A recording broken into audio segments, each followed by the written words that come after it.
What's up guys, welcome back for another YgoPro duel video. Next match, Cross-Banlist Cup, the second match here in Group D. Two quite of an underdog, at least quite of underdog decks indeed for this year's Cross-Banlist Cup. The first list is of course Volcanics from 2015, one of the newer decks, I guess, going into, well, you know, post the new opening rule of only opening with 5 cards. Second list we have Windups, Shock Lock, post the ban list of, well, Konami hitting, let's say, the Windup engine. Windup Zenmaity, for example, was put to 1 back then. So which deck has the advantage? Well, for me, before this matchup, it felt like 50-50, but as you saw, or at least as you are going to see here, is the people, well, the people think otherwise. The votes from previous video, again, like always, feel free to leave predictions for the next matchup, top right corner, the eye symbol, but this speaks for itself. Windups, Shocklock, most people are picking the Windups over the Volcanics. Well, I see why. Shockmaster, access to Shockmaster, a lot of back row as well. Windups seems like the more consistent deck compared to Volcanics. Volcanics can definitely brick if they don't open, let's say, Rocket or Murmelio, you know, those good one-offs. Well, yeah, good like staple pluses, right? You know what I mean, when they are summoned, getting the extra surge, replenishing themselves. Anyway, so going second, Windups getting to start.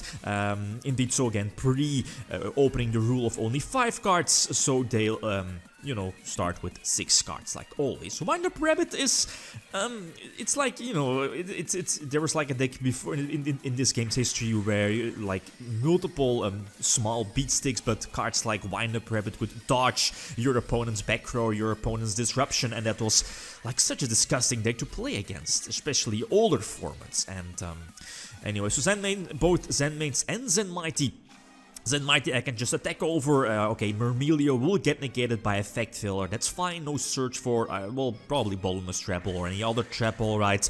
But the Zenmates could be a problem. He can just suicide, I guess, detach something and then potentially pop my back row, depending on my set here. But that's what I like about Volcanics. You know, when, I believe indeed it was back in 2015 when Konami decided to release a new Volcanic card that, the new trap card for Volcanics back then, and that one new release at least gave Volcanics a boost to put them at top tier status, basically. Anyway, double Volcanic Shell, you know how it goes with the deck. This was actually a very solid match, but you'll see that during all these games, all these duels, is the amount of times I'm drawing into either Scattershot or Volcanic Shell with already like a Scattershot or Shell in hand. It's so ridiculous, you know how it was when you probably played it as well. Anyway, so again, Zenmates on the field. Windup Factory can be a problem if it stays on the field for far too long, you know, replenishing itself, getting those extra pluses, but this is a delicious top deck. Royal Firestorm Guards, basically the pot of Everest for the deck, with that solid 1700 attack points, if I'm not mistaken. You can definitely suicide here with Zenmates. Maybe you should. Well, then again, of course, I know I have Mirror Force set, so I can definitely, or could have used Mirror Force on the attack, and then, you know, Zenmates detach and probably would have destroyed itself, but destroyed by battle, right? Anyway, so normal summon Rocket. I think I used Pot of Duality here, so no special summon. That one set might be a threat, but drawing another Royal Firestorm Guards again, super excellent. Reset up the shells. I'm still very quite healthy with the life points here, but Castell can potentially force out the back row. No disruption, no you know, no chains, so I can just eventually go for game. So a hard first tool, but again quite important. You know, getting a good feeling here in the match. Again, going second, the opponent has a good start, normal summoning Thunder King and one set being the warning. That's like the delicious setup against Volcanics, but my opening hand was bonkers. Immediately using Mystical Space Typhoon to get rid of that one face down, and then Book of Moon. And then, you know, normal summoning the Rocket, getting a surge, and immediately gain control of the duel. Here I probably should have just attacked first. You know how it went in the old school days because of Torrential Tribute. First, deal damage, go into the battle phase and attack, and then during your main phase 2, you know, normal summon your monster and potentially gain value out of that. But I believe Windups do play 2 Torrential Tributes, so that was again the better play in hindsight. Anyway, so again, the wind-up rabbit is, I guess it's fine, you know, getting those extra draws, having the rocket on the field being the bigger beatstick, and as long as I have traps to back up my big beatstick, I should be in a delicious and very solid position. The emptiness as well revealed, I think the first card revealed was Call of the Haunted, but okay, let's say the call, but then the third card revealed itself, and that was the emptiness, and that's of course a no-brainer. And this, man, this is so BS, right? You know how it, like, it will happen more throughout these duels. It's crazy, ridiculous again, drawing double shell. That doesn't make sense, right? It sometimes feels rigged, you know, the Yugioh Pro, you know, draw system. Anyway, so again, it's all fine.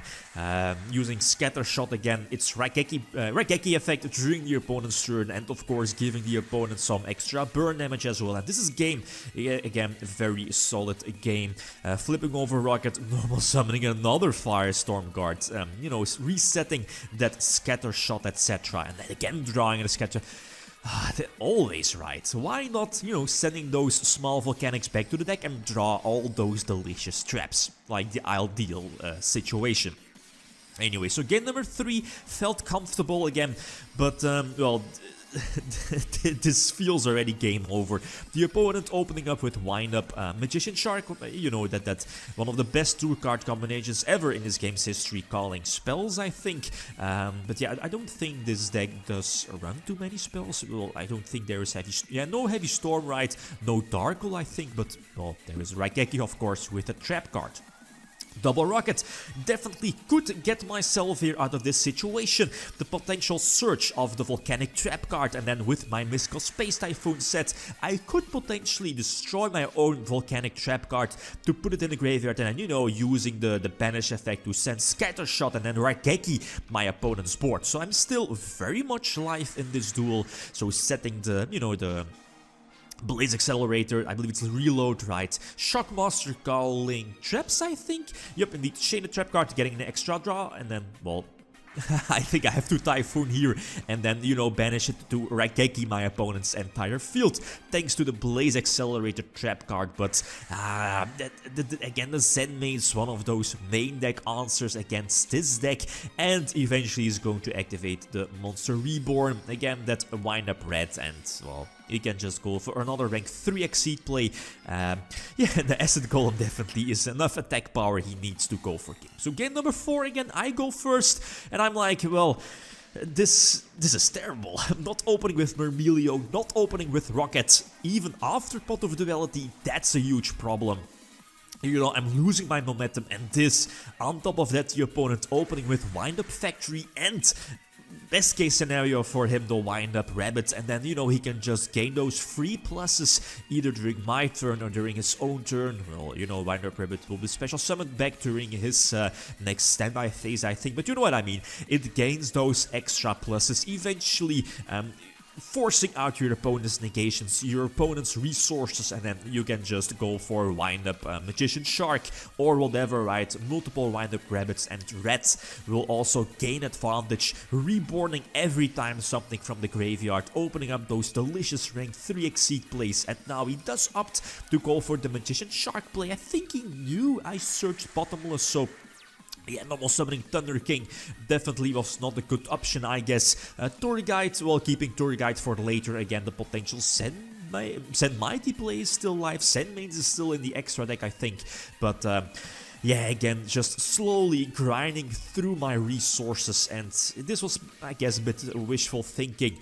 But yeah, again, game over, especially the double factory, flipping over the wind-up rabbit and the wind-up red, and that's game over, right? He'll just gain so many pluses out of red, out of, you know, Magician, the wind-up Magician. There is a Papilloperative forcing out one of my back rows. Bottomless Trapple on the Zen Mighty, but then he reveals a Solemn Judgment. I believe the only one copy of Judgment in the wind-up, in the wind-up deck. But yeah, what can I do? Even after a couple of back row hits, a couple of trap activations, I can still, or I can't prevent my opponent. He still is his normal summon. Yeah, using the, what's that, Mayo, I believe, doesn't matter, he had Compul set, right? doesn't really matter too much. So it's all going down here in game number 5. I up to start again. I have to start. And okay, this is a good hand. Normal summoning rocket, trying to get a surge, no effect failure. And I only set 2. Again, there is a small chance of him opening with heavy storm. Drawing into shell, that's perfect. But drawing another scatter shot, that's not fantastic. That's not good. Again, attack going, you know, damage first. And then, of course, normal summoning, getting the extra, well, surge, right? Not really a plus, but running into torrential tribute. The Thunder King again kind of forces out the scatter shot Raigeki effect here. I think I had to prevent myself from drawing the 3rd copy of scatter shot, getting an extra draw with Blaze Accelerator reload, and you know, if I'm able to draw into Royal Firestorm guards, I'm in a very solid position. But nope, sadly no beatstick, setting 2 extra traps, but here the heavy storm blows me away. Okay, it kind of feels okay because of, you know, he also loses 2 of his sets, and one of them being the Solemn Judgment, but I get why losing, at least I lost my momentum, I'm losing my back row, and that's huge for this deck, especially against the Thunder King, and because, you know, no surges due to Thunder King, and also I lost, or at least I don't have any scatter shots in my deck, so with the Thunder King, that can definitely be a problem, and I think there was the potential of him attacking for a game, but I think I still have both my Mirror Force here in my deck, or set, right, he doesn't know that, so him not risking of going for the potential game, or, you know, going for Sand Mains as well, I get why, but this again is a superb top deck. The Royal Firestorm guards resetting, or, you know, yeah, indeed resetting my scatter shot for the potential next turn. Oh, I think I already used it, right, forcing out Sand Mains, and I'm not using my shell here in the graveyard since I need the life points. If the opponent top decked any wind up here, that would have been game. If he went for it of normal summoning it, well, if it was wind up rabbit, he definitely would have gone for it, but nope, luckily that wasn't the case, so I survive, and he does not opt to put the Sand Mains in defense. Well, he can hope, right, that I'm not drawing into any beat stick. That's definitely the case, or could be the case with Volcanics. A very short amount of beat sticks, but you know, the Royal Firestorm guards, it's such a delicious card. Basically, it says Pot of Avarice, and then, you know, put back 2 other copies of Pot of Avarice, and then this deck, it's so easy to get 5 cards, well, in this case 4 fires in your graveyard, and this was enough to attack for a game. So it's a very solid match, a very grindy match, slow decks, older decks, and well, this is Yugioh, or at least this match felt like good old school Yugioh. So definitely a solid match, a deserved winner. Volcanics here, 4 points, windups as well, ending up with 4 points. Next matchup, we have Exceeded Infernities from Group E versus Kishki Handloop. Again, like always, feel free to leave your predictions. Okay, guys, that's it. Thanks so much, and feel free to leave a comment or like if you enjoyed the video. Lithium signing out. Peace.